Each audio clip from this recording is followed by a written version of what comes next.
Most important theory for board examination in 2 mark, है ना, 2 mark में थियरी जो है ना रिपीट होती है, तो ये थोड़ा फोकस करो इसके ऊपर। लिमिटेशन ऑफ ओम्स लॉ, इसमें कुछ है नहीं, 3 ग्राफ बनाएंगे, तीनों ग्राफ को हम एक्सप्लेन करेंगे। तो हम पहले देखते हैं कि ओम्स लॉ है क्या। तो ऑलरेडी हम लास्ट लेक्चर में डिस्कस भी कर चुके हैं इसके बारे में। तो ओम्स लॉ याद है आपको कि कोई भी कंडक्टर होगा आपका, मान लो कि ये कोई कंडक्टर है आपका, और कंडक्टर के 2 पॉइंट के बीच का पोटेंशियल डिफरेंस जो है वो वी है ना, ये पोटेंशियल डिफरेंस, और इसमें से पास होने वाली करंट है वो आई है। तो V है वो डायरेक्टली प्रोपोर्शनल टू I होता है, और प्रोपोर्शनल हटाते हैं तो यहाँ पर कोई कांस्टेंट रखते हैं तो R रख देते हैं, तो V is equal to IR। ठीक है, तो ये हो गया आपका ओम्स लॉ।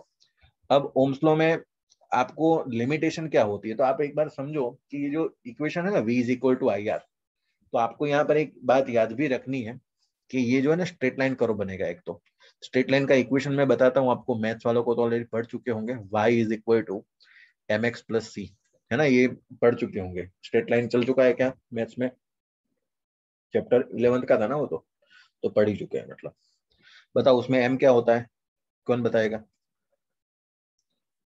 ये ग्राफ कौन सा है, पहले तो y वर्सेस x का ग्राफ है, उसमें m क्या होता है।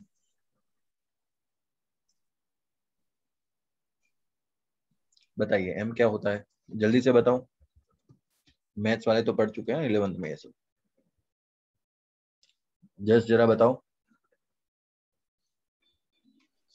सर ये उसमें निकल गया था, क्या बोलते 30% में। अरे गजब कर दिया। चलो y is equal to mx plus c में देखते जाओ, m जो होता है वो स्लोप होता है और जो c होता है वो y इंटरसेप्ट होता है ओके ना। ये क्या है मैं बताता हूँ, अब पूरा बता ही देता हूँ। y वर्सेस x का ग्राफ आप जब भी बनाओ, है ना, y वर्सेस x का जब आप x का ग्राफ जब भी बनाओ आप, है ना, तो उसमें स्लोप निकलता है। स्लोप जो है वो तो निकालना आपको आता ही है ना, इतना तो मतलब आपको पता होगा कि स्लोप कैसा निकलता है कोई भी ग्राफ का, वो भी मैं बता देता हूँ, है ना, क्योंकि ये क्वेश्चन जो है ना एमसीक्यू में आते हैं इसलिए। तो अगर मान लो कि आपका ग्राफ ऐसे जा रहा है, यहाँ से ये गया आपका ग्राफ, है ना, तो ये है थीटा, आपका स्लोप निकलता है ना, और स्लोप अगर मान लो एम से डिनोट करते हैं तो वो कुछ है नहीं, टेन थीटा होता है वो, है तो ऑपोजिट बाई एडजेसेंट साइड निकाल दो, ऑपोजिट बाई एडजेसेंट साइड, तो यहाँ से आपका स्लोप निकल जाएगा। ठीक है, तो यहाँ से आपका स्लोप निकल गया। अब बात आती है इसमें स्लोप निकलने के बाद किसके बीच का मतलब ग्राफ है ये, तो y वर्सेस x की मैं बात कर रहा था। तो y, ये जो c है ना वो y इंटरसेप्ट है, मतलब आपका जो ग्राफ है वो y एक्सिस को कहाँ पर कट कर रहा है उसको कहा जाता है y इंटरसेप्ट। तो यहाँ पर आप देखें तो ये कहाँ पर कट कर रहा है, ओरिजिन के ऊपर, तो मैं इसके लिए c की वैल्यू क्या डालूंगा, 0, है ना, आपका y इंटरसेप्ट यहाँ पर क्या है, 0। तो आपका जो यहाँ पर इक्वेशन बनेगा वो y इज इक्वल टू सिर्फ और सिर्फ mx बनेगा, प्लस c तो उसमें गायब हो गया। क्यों, क्योंकि y इंटरसेप्ट है, मतलब वहां जहां पर y एक्स को कट कर रहा है वो तो z इज इक्वल टू 0 है। तो ये होता है आपका स्ट्रेट लाइन का कर्व, है ना, ये फिजिक्स में इतना याद हो तो कभी काम नहीं अटकेगा आपका। अब यहाँ पर आप देख पा रहे हैं, ये जो अगर मैं मान लो कि v वर्सेस i का ग्राफ बनाऊं, है ना, देखना ध्यान से, वोल्टेज वर्सेस करंट का ग्राफ में आप देखो ध्यान से, v is equal to R I plus 0, y is equal to M X plus C. क्या इसके साथ सेट हो रहा है, मैच हो रहा है, देखो ये, यस इसका सर। मतलब हुआ ये क्या, कौन सा ग्राफ है, स्ट्रेट लाइन कर्व है, और इसमें स्लोप क्या आएगा, तो इसमें जो स्लोप है वो आपका रेजिस्टेंस मिलेगा, है ना। तो v वर्सेस i का जब भी ग्राफ मिले तो v वर्सेस i में आपको जो है वो रेजिस्टेंस मिलेगा। अगर ऐसा ग्राफ है तो i वर्सेस v का ग्राफ है तो आपको स्लोप क्या मिलेगा, 1/r मिलेगा। ये याद रखना, कंफ्यूज कर देते हैं कभी बार आपको, कभी कभी है ना v वर्सेस i का नहीं, i वर्सेस v का ग्राफ देते हैं, उल्टा दे देते हैं, तो आपका स्लोप है ना, स्लोप भी उल्टा हो जाएगा, 1/r हो जाएगा। तो ये जो है, ये मतलब कौन से एक्सिस पर है वो भी मैं बता देता हूँ, है ना। ये v वर्सेस i की अगर मैं बात करूं तो ये y वर्सेस एक्सिस है, y एक्सिस पर वोल्टेज, x एक्सिस पर करंट। यहाँ पर i वर्सेस v में y एक्सिस पर करंट और x एक्सिस पर वोल्टेज हो, तब आपका स्लोप 1/r मिलेगा, है ना। तो ऐसे v बाई आई, v और r आई का आपको ग्राफ दे देंगे और बता देंगे क्वेश्चन में कि उसका रेजिस्टेंस निकालो, तो आपको ये आना चाहिए। तो नीट में ऐसे क्वेश्चन आते हैं उल्टा करके पूछते हैं, तो 1/r आपका आंसर नहीं होता है, उसका भी उल्टा करके आंसर लिखना होता है यार, है ना, तो ये होता है। तो इसका मतलब ये हुआ कि ये जो ग्राफ है, तो मैं यहाँ पर ऐसा समझूंगा कि वोल्टेज वर्सेस करंट की अगर मैं बात करूं, तो वोल्टेज वर्सेस करंट के ग्राफ में हमेशा ही आपका जो स्लोप है वो तो लीनियर, एक तो ग्राफ लीनियर है, स्ट्रेट लाइन है और लीनियर जा रहा है, तो इसका स्लोप है वो कांस्टेंट होना चाहिए। ठीक है, तो इसका मतलब ऐसा हुआ जितना वोल्टेज बढ़ेगा उतना ही सामने आपका करंट जो है वो इंक्रीज होता जाएगा। एक तो मीनिंग ये हो गया उसका, वोल्टेज के साथ आपका करंट जो है वो इंक्रीज हो रहा है। अगर ऐसा नहीं हो रहा है ना, जो अब देखो मेटल के अलग अलग टाइप आपको पता है ना, अलग अलग वो मेटल आपको पता है, तो सभी मेटल जो है वो ओम्स लॉ को फॉलो करे ऐसा जरूरी नहीं है। कुछ मेटल करती है, कुछ नहीं करती है। कुछ मेटल ऐसी है कि कुछ देर तक करेगी, कुछ देर तक नहीं करेगी, मतलब कुछ देर तक वो जाएगा, वोल्टेज बढ़ाने पर करंट उसके रिलेशन में, लीनियर रिलेशन में बढ़ेगा, उसके बाद वो है ना उसको छोड़ देता है। आपका स्ट्रेट जो मतलब लीनियर ग्राफ है वो बनता नहीं है। तो ऐसे कंडक्टर को नॉन ओमिक कंडक्टर कहा जाता है ना। मैं नाम बता देता हूँ, दो टाइप के कंडक्टर होते हैं, एक होता है ओमिक कंडक्टर और दूसरा होता है नॉन ओमिक कंडक्टर। तो ओमिक कंडक्टर किसे कहते हैं कि जो ओम्स लॉ को फॉलो करे, ऐसे कंडक्टर ओमिक कंडक्टर, और जो ओम्स लॉ को फॉलो ना करे वैसे आपके नॉन ओमिक कंडक्टर, है ना, ये याद रखना आपको। उसमें अब बात करते हैं कि ग्राफ की जो सबसे पहले तीन लिमिटेशन पढ़नी है हमें। तो पहली लिमिटेशन है आपकी, पहली फिगर राइट साइड में जो दिख रही है वही आपकी पहले लिमिटेशन है। तो लिमिटेशन नंबर 1, आप देख पा रहे हैं कि आपका अगर वी और आई रिलेशन बना रहे हैं तो वी और आई का रिलेशन का ग्राफ जो है वो लीनियर होना चाहिए। तो ये कोई मेटल का ग्राफ है, तो कोई गुड कंडक्टर के लिए है ना, कोई अच्छे कंडक्टर का ये ग्राफ है। तो देखो आप देख पा रहे हैं, तो यहाँ तक वो ग्राफ आपका सेट जा रहा है, ठीक। उसके बाद आपका जो ग्राफ है ये ऐसे मुड़ जा रहा है, देखो, है ना। तो कुछ देर तक ही आपको ओम्स लॉ को वो फॉलो करता है, उसके बाद ये फॉलो करता नहीं है। एक्चुअल में आपका ग्राफ जो है ना डॉटेड लाइन जैसा जाना चाहिए, लेकिन ये कर्वेचर पार्ट बन जाता है ना। तो मतलब इनिशियल कंडीशन में जो वोल्टेज और करंट का रिलेशन है वो लिनियर रहता है, उसके बाद ये रहता नहीं है। तो ये कंडक्टर की एक लिमिटेशन आ जाती है, मतलब ओम्स लॉ, कंडक्टर इतना मतलब फॉलो करता है उसको, तो ये ओम्स लॉ की लिमिटेशन आ जाती है ना। एक तो चीज ये हो गई। सेकंड पार्ट, तीन पढ़ने हैं और तीन ग्राफ है, तो पहला ग्राफ आपको समझ में आ गया। अब सेकंड कंडीशन देखो, ये जो सेकंड ग्राफ है ना वो आपका सेमीकंडक्टर का ग्राफ है, और ये आप पढ़ने वाले हैं चैप्टर नंबर 14 में सबसे पहले, तो है ना। तो मतलब तब तक आपको वेट करना पड़ेगा, उससे पहले मैं आपको बता देता हूँ उसमें लिखना क्या है। सेमीकंडक्टर मटेरियल आता है, शायद आप केमिस्ट्री में पढ़ चुके हैं, मुझे पता नहीं है ना, केमिस्ट्री में भी आता है ये। तो तीन टाइप के मटेरियल होते हैं, तो कंडक्टर, इंसुलेटर और तीसरा जो होता है वो सेमीकंडक्टर होता है। तो वो सेमीकंडक्टर की कैटेगरी में ये आता है आपका। अब अगर आप देखें ध्यान से इसमें, तो एक सेमीकंडक्टर में दो कंडीशन होती है, एक फॉरवर्ड बायस कंडीशन होती है और एक रिवर्स बायस कंडीशन। इतना डिटेल में आपको अभी लिखना नहीं है ना, 14 चैप्टर जब भी आएगा तो ये बहुत डिटेल में आपको समझ में आ जाएगा ये होता क्या है। तो ऐसा होता है कि फॉरवर्ड बायस, रिवर्स बायस आप ऐसे समझो कि एक मतलब आपका जो कंडक्टर है सेमीकंडक्टर ये ऐसे है। तो सेमीकंडक्टर में एक बार आपने बैटरी ऐसे लगाई है ना, इसको मान लो फॉरवर्ड बायस कहते हैं। और अगर उल्टी लगा दी तो उसको मैंने रिवर्स बायस कर दिया, ऐसे करके, है ना। आप ऐसे समझो, क्योंकि उसमें पी टाइप एन टाइप अभी आपको समझ में नहीं आएगा।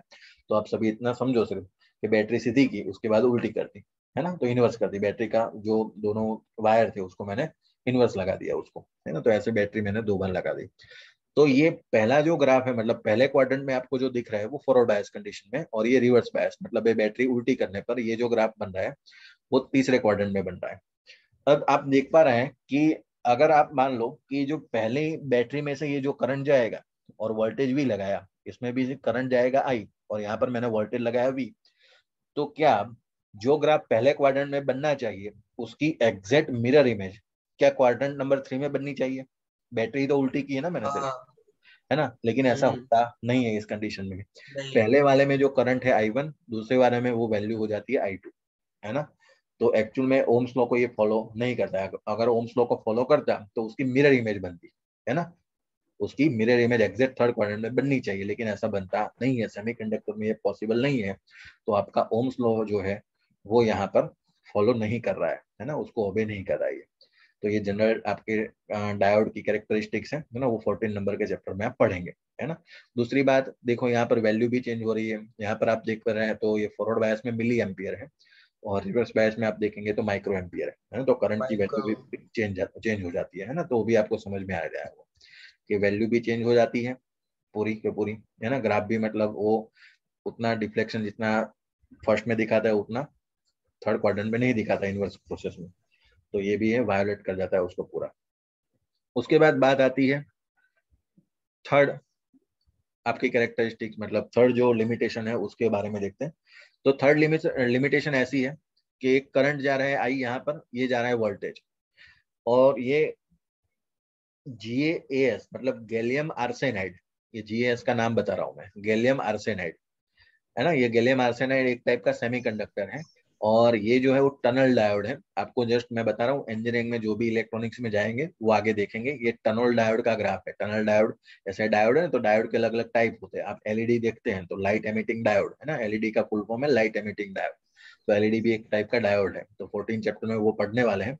टनल डायोड है वो एक्चुअल में इंजीनियरिंग में आएगा। तो ये जो ग्राफ है एक्चुअल में वो टनल डायोड का है। अब ये कैसे वायोलेट करता है उसको अगर देखे तो मैं आपको ऐसा कहूं कि कोई भी कंडक्टर में से मैं करंट निकाल रहा हूं, तो उसके कोरस्पॉन्ड वोल्टेज की कितनी वैल्यू मिल सकती है मुझे? एक ही वैल्यू मिलेगी। कोई भी करंट की कोरस्पॉन्डिंग एक ही वैल्यू होगी। ऐसा तो होगा नहीं एक करंट के ऊपर मुझे दो वोल्टेज मिल जाए, ये तो कभी पॉसिबल नहीं होता है। लेकिन यहाँ पर ऐसा होता है। देखो यहाँ पर ध्यान से, अगर मान लो कि ये कोई भी, फॉर एग्जाम्पल मैं करंट ले लेता हूँ आई डैश, है ना। तो अगर आई डैश के प्रपोजनल अगर मैं वैल्यू देखूं, तो एक तो यहाँ पर कट होगा, तो उसको मैं नाम देता हूँ V1। और आगे जाकर देखो ये, तो एक ही करंट पर दो वोल्टेज V1 और V2, क्या कोई भी कंडक्टर में ये पॉसिबल होता है? एक ही करंट पर दो नो वोल्टेज, सर। है ना। लेकिन ये टनल डायोड में होता है ना। तो ये जो वैल्यू है, मतलब ये आप अगर ओम्स लॉ को फॉलो कर रहे हैं, तो ओम्स लॉ तो लीनियर ग्राफ होता है, तो उसमें तो ये कभी पॉसिबल होता नहीं है। लेकिन टनल डायोड जो है, या फिर आपको तो टनल डायोड लिखना नहीं है, आपको तो ये लिखना है गैलियम आर्सेनाइड। ठीक है, तो गैलियम आर्सेनाइड में वन टाइप ऑफ डायोड का मटेरियल लिखा हो उसमें, है ना, गैलियम आर्सेनाइड। तो ये जो गैलियम आर्सेनाइड का जो ग्राफ बनाएंगे, तो वो जो है वो ओबे करता नहीं है ओम्स लॉ को। ठीक है, तो तीन लिमिटेशन है, तीन ग्राफ है। ग्राफ बनाने हैं और नीचे लिखना है। 2 मार्क का क्वेश्चन है, रिपीट होता रहता है ना, 3-4 साल में। तो आप इसको प्रिपेयर करना ध्यान से।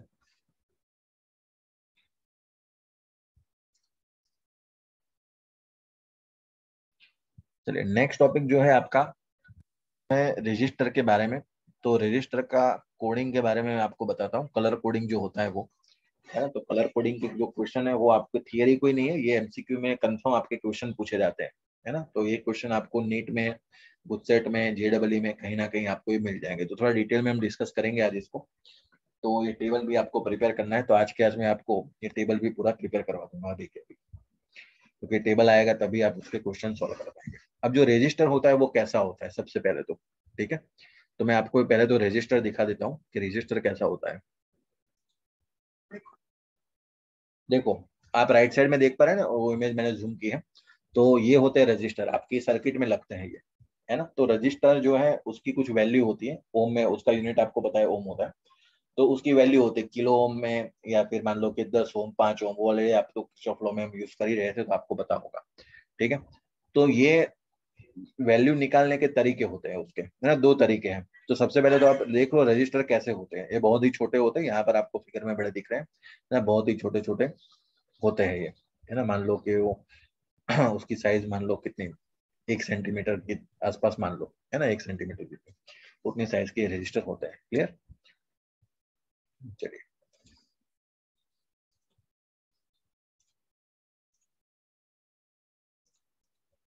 चलिए अब आते हैं मेन कि जो रजिस्टर हमने देखा, तो रजिस्टर की वैल्यू कैसे निकालें। तो उसके 2 तरीके मैं बता देता हूँ। तो उसमें जो पहला तरीका है ना, वो डायरेक्ट इंस्ट्रूमेंट से मेजर किया जाता है। उसके लिए एक इंस्ट्रूमेंट यूज होता है जिसको कहा जाता है मल्टीमीटर। इसको हम कहेंगे मल्टीमीटर, है ना। मल्टीमीटर भी आप अगर गूगल में देखना चाहें तो देख लेना। मल्टीमीटर एक मतलब डब्बे जैसा आता है छोटा सा, और उसके ऊपर डिस्प्ले होता है, और वो बहुत सारा वर्क करता है। इसके लिए उसको कहा जाता है मल्टी टास्किंग एक इंस्ट्रूमेंट है। इसकी वजह से उसको मल्टीमीटर कहते हैं। वो मल्टीमीटर एक्चुअल में आपका करंट मेजर कर लेता है, वोल्टेज मेजर कर लेता है, रजिस्टर की वैल्यू भी मेजर कर लेता है। उसके बाद वो ट्रांजिस्टर होते हैं ना, ट्रांजिस्टर आप पढ़ेंगे 14 चैप्टर, वो अभी निकल चुका है लेकिन जे के लिए आप पढ़ेंगे। तो ट्रांजिस्टर की जो NPN और PNP ट्रांजिस्टर आता है उसकी भी वैल्यू वो मेजर कर लेता है हमारे पास, है ना। तो कौन सा वो ट्रांजिस्टर सब है वो बहुत भी छोटा आपको, होता है। हाँ, तो वो सभी चीजें जो है वो मल्टीमीटर बता देता है। तो आपको करना कुछ नहीं है। मल्टीमीटर में दो उसके पॉइंट होते हैं, 2 पॉइंट, एक पॉइंट यहाँ लगा दो, एक दूसरा पॉइंट यहाँ कनेक्ट कर दो।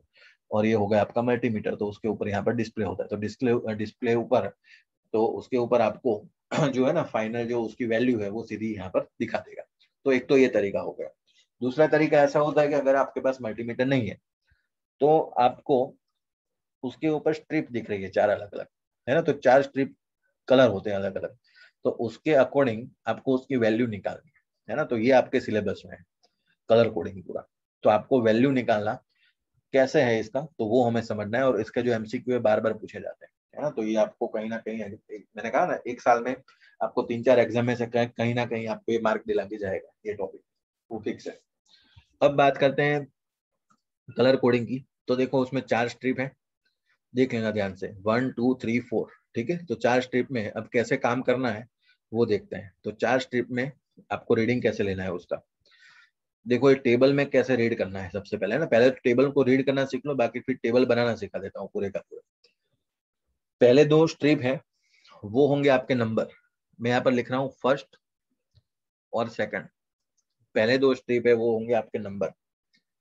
तीसरा जो स्ट्रिप है वो होगा आपका मल्टीप्लायर, थर्ड। और फोर्थ जो होगा वो होगा आपका टॉलरेंस। टॉलरेंस जो है वो कुछ नहीं है, वो वन टाइप ऑफ एरर है। Tolerance is nothing but this is a one type of error. वो कैसे निकाला जाता है वो मैं आपको बताता हूँ। क्लियर है इतना। पहला दूसरा नंबर, तीसरा जो है मल्टीप्लायर करेंगे, चौथा जो है वो टॉलरेंस का आ जाएगा। ठीक है। अगर मान लो कि उसमें जो कोई भी, मैं रैंडमली एग्जांपल ले लेता हूँ यहाँ पर, है ना, पीछे वाला बाद में करेंगे तो प्रैक्टिस के लिए। तो मैं कोई भी यहाँ पर अगर मान लो कि 4 अलग अलग कलर ले लेता हूँ। मान लीजिए कि आपको ऐसी स्ट्रिप है कोई, पहला कलर उसमें येलो है, फिर जो कलर है आपका ग्रे है, ग्रे के बाद आपका कोई कलर है ऑरेंज, और ऑरेंज के बाद आपका कोई कलर है सिल्वर। चलिए, तो मुझे इसका रीडिंग लिखना है, तो चलिए स्टार्ट करते हैं रीडिंग लिखना। तो जैसे मैंने आपको कहा कि पहले 2 कलर हैं वो आपके क्या होंगे, नंबर। तो येलो के सामने कौन सा नंबर है बताओ, 4। 4। तो येलो के सामने आपका नंबर है 4। फिर ग्रे के सामने 8। 8। तो 2 नंबर लिख दिए। उसके बाद तीसरी जो स्ट्रिप है मैंने क्या कहा, मल्टीप्लायर है, तो मल्टीप्लायर करो, मल्टीप्लाई करो, और मल्टीप्लायर के नंबर देखो। ऑरेंज में कौन कितना नंबर है, 10 क्यूब। 10 क्यूब। 10 10 इज की टू 2। 3 तो 10 इज टू 3 ये हो गया।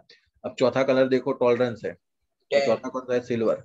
सिल्वर में कितना लिखा हुआ है, 10। तो ऐसे ये वन टाइप ऑफ एरर होती है, प्लस और माइनस लिखा जाता है 10, और वो भी परसेंटेज में। ठीक है। तो ये हो गया आपका प्लस और माइनस 10%। ठीक है। चलो अब मैं इसका मीनिंग ओके। समझाता हूँ। अब ये जेई में जो क्वेश्चन पूछा गया था उसके बारे में डिस्कस करता हूँ, है ना। तो बच्चे उसमें फंस गए थे, होता कुछ नहीं क्वेश्चन में, ये इसको आप पूरा समझे नहीं थे इसको कंसेप्ट को। ये जो होता है ना वैल्यू, उसको समझो ध्यान से। अगर आप ध्यान से देखेंगे तो आपको यहाँ पर पता चलेगा कि जो वैल्यू है ना 48 × 10⁻³ ये तो एरर है। तो मैं क्या इसको ऐसे लिख सकता हूँ 48,000, ये तो यही है ना, और प्लस और माइनस 10%, ये एरर होगी। तो इसकी जो वैल्यू है वो कहाँ तक वेरी करेंगे, तो उसकी रेंज निकाल। तो +10% और -10%, इसका ऐसा मतलब हुआ। अब ये 48,000 का 10% कितना होता है बताओ। 4800। यस, तो 48,000 का 4,800 प्लस भी होगा, और प्लस और माइनस लिखा हुआ ना तो माइनस भी होगा। तो 48,000 का माइनस 4800, बताओ ये कितना होता है, 48,000 प्लस 4,800, ये कितना होता है बताओ। 0 0 8 8 So और 52800, 52,800। यस 52,800। उसके बाद माइनस करो जरा, वो कितना होता है, 43,200। 43,200। यस।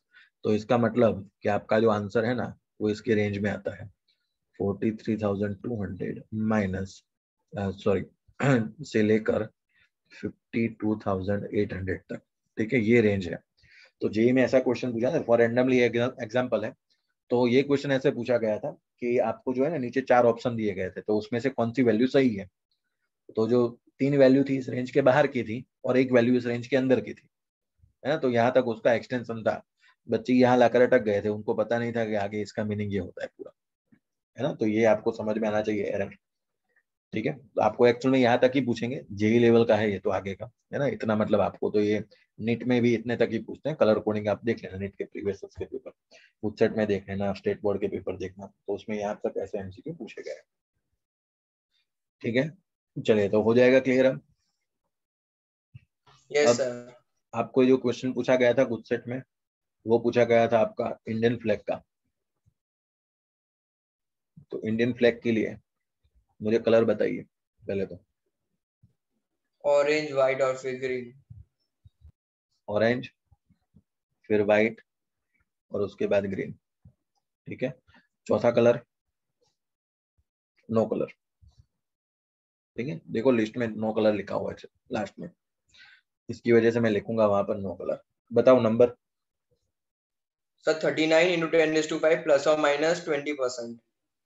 पहला जो है ऑरेंज, तो ऑरेंज का नंबर देखो 3। फिर है व्हाइट, व्हाइट के लिए नंबर कौन सा है 9। 9। मल्टीप्लायर में मल्टीप्लाई करो ग्रीन, ग्रीन का नंबर है कितना 10⁵, तो यहाँ से 10⁵, प्लस और minus no colour, no colour का कितने परसेंटेज है 20%, तो यहाँ से हम लिखेंगे 20%। ये हो गया आपका आंसर। लो, कुछ नहीं है मतलब, बस आपको यहाँ पर अब प्रॉब्लम कहाँ होगा, ये टेबल अगर आ जाए तो आप कोई भी क्वेश्चन ये सॉल्व कर सकते हैं, है ना, इतना आसान है ये। तो चलो प्रिपेयर करते हैं टेबल को, है ना। टेबल याद रखने का तरीका मैं बता देता हूँ आपको, है ना, 5 मिनट लगेंगे, टेबल याद हो जाएगा आपको भी। मैं यहाँ पर सेंटेंस लिख रहा हूँ, ध्यान से देखना, वो सेंटेंस आपको तैयार कर लेना है बस, बाकी कुछ नहीं है। ये नंबर देख लो पहले, 0 1 2 3 4 5 6 7 8 9, उसके सामने मल्टीप्लाई भी वैसा ही है ना। ये 1 का मतलब क्या हुआ 10⁻0 होता है, फिर 1 तो मतलब 10 की पावर 1, 2 तो 10 की पावर 2, 3 तो 10 की पावर 3। समझ में आ गया ऐसे। मैं यहाँ पर एक सेंटेंस लिखता हूँ, देखना ध्यान से। ये हो गया B, B R O Y, go to Bombay via gateway. ठीक है, अब सुनो ध्यान से sentence, B B Roy go to Bombay via gateway. ठीक है, और बाकी के 3 आपको याद रखने पड़ेंगे, गोल्ड सिल्वर नो कलर। तो मैं ऐसे याद रखता हूँ, देखो सबसे महंगा क्या होता है आपका गोल्ड, फिर उसके बाद क्या आएगा सिल्वर, और धीरे धीरे कलर नो कैंसिल, कलर। तो नो कलर। ये हो गया। और उसमें टॉलरेंस होता है 5 10 20, टॉलरेंस लास्ट में 3 में होता है 5 10 20, 5 का डबल 10, 10 का डबल 20, खत्म। ठीक है, क्या सेंटेंस याद हो जाएगा, BB Roy go to Bombay via yes sir. Gateway. बाकी तो कुछ है नहीं। अब प्रॉब्लम कहाँ होती है वो भी मैं बता देता हूँ सेंटेंस याद रखने के बाद। ये जो बी है ना वो कितनी बार आ रहा है, देखो 3 बार आ रहा है ना, तो कौन से में कौन सा बी लगाना है, कंफ्यूज हो जाओगे। उसके लिए क्या याद रखना है, सबसे पहले डार्क आता है, तो देखो बीबी में क्या है ब्लैक एंड ब्राउन, तो डार्क कौन है उसमें ब्लैक, ब्लैक। है ना। उसके बाद ये जो है ब्राउन है वो आपका, लेस डार्क। है ना, डार्क कम है उसमें, है ना, तो ब्राइट कलर आप मान सकते हो उसको। उसके बाद ये जो बॉम्बे है उसमें तो ब्लू आ जाएगा, उसमें कोई प्रॉब्लम नहीं है ना। यहाँ पर प्रॉब्लम फंस जाते हैं ब्लैक और ब्राउन में, है ना, तो ब्लैक पहले लिखना है, ब्राउन बाद में लिखना है। फिर वैसे ही दूसरी जगह कहीं और अटकेंगे, कहाँ पर अटकेंगे, देखो 2 और कोई मिल रहे हैं, सर जी ग्रीन, और जी। यस, तो ग्रीन और ग्रे। तो देखो डार्क कौन सा है ग्रीन, और उसके बाद लाइट कलर कौन सा है आपका ग्रे, है ना, तो डार्क पहले आता है, लाइट कलर बाद में आता है, मैं ऐसे याद रखता हूँ, है ना, तो आपको भी याद हो जाएगा। तो पूरा सेंटेंस याद कर लो, BB Roy go to Bombay via gateway, एक बार टेबल बना लो, gold silver no colour, gold silver no colour में 5 10 20, है ना, 5 का डबल 10, 10 का डबल 20, ऐसे करके। तो ये टेबल भी आपको, मतलब आपको जब भी एक क्वेश्चन है तो टेबल बनाना ही पड़ेगा, है ना। आप ऐसे दिमाग में सोच कर, हाँ इसके सामने ये नंबर था, ऐसे याद मत करना, टेबल ही बनाना पड़ेगा आपको पूरा, है ना, वो रफ वर्क में आप बना लेना उसका पूरा फिर टेबल। सर पहले जाके वो कर देंगे। अरे नहीं, वो क्वेश्चन हो तभी करोगे ना, ऐसा नहीं हर बार क्वेश्चन आया इसका, वो तो कभी आता है कभी नहीं आता है। मतलब ऐसे एक बार बोर्ड में आया तो गुडसेट में नहीं आता है, गुडसेट में आया तो बोर्ड में नहीं आएगा, नीट में कभी आता है, कभी जेई में आता है, ऐसा होता है। तो जब भी क्वेश्चन देखो तभी बनाना। 1 मार्क का क्वेश्चन होता है, अगर बोर्ड में आया तो, गुडसेट में आया तो भी 1 मार्क का है, नीट में आया तो 4 मार्क दिलाएगा आपको। ठीक है।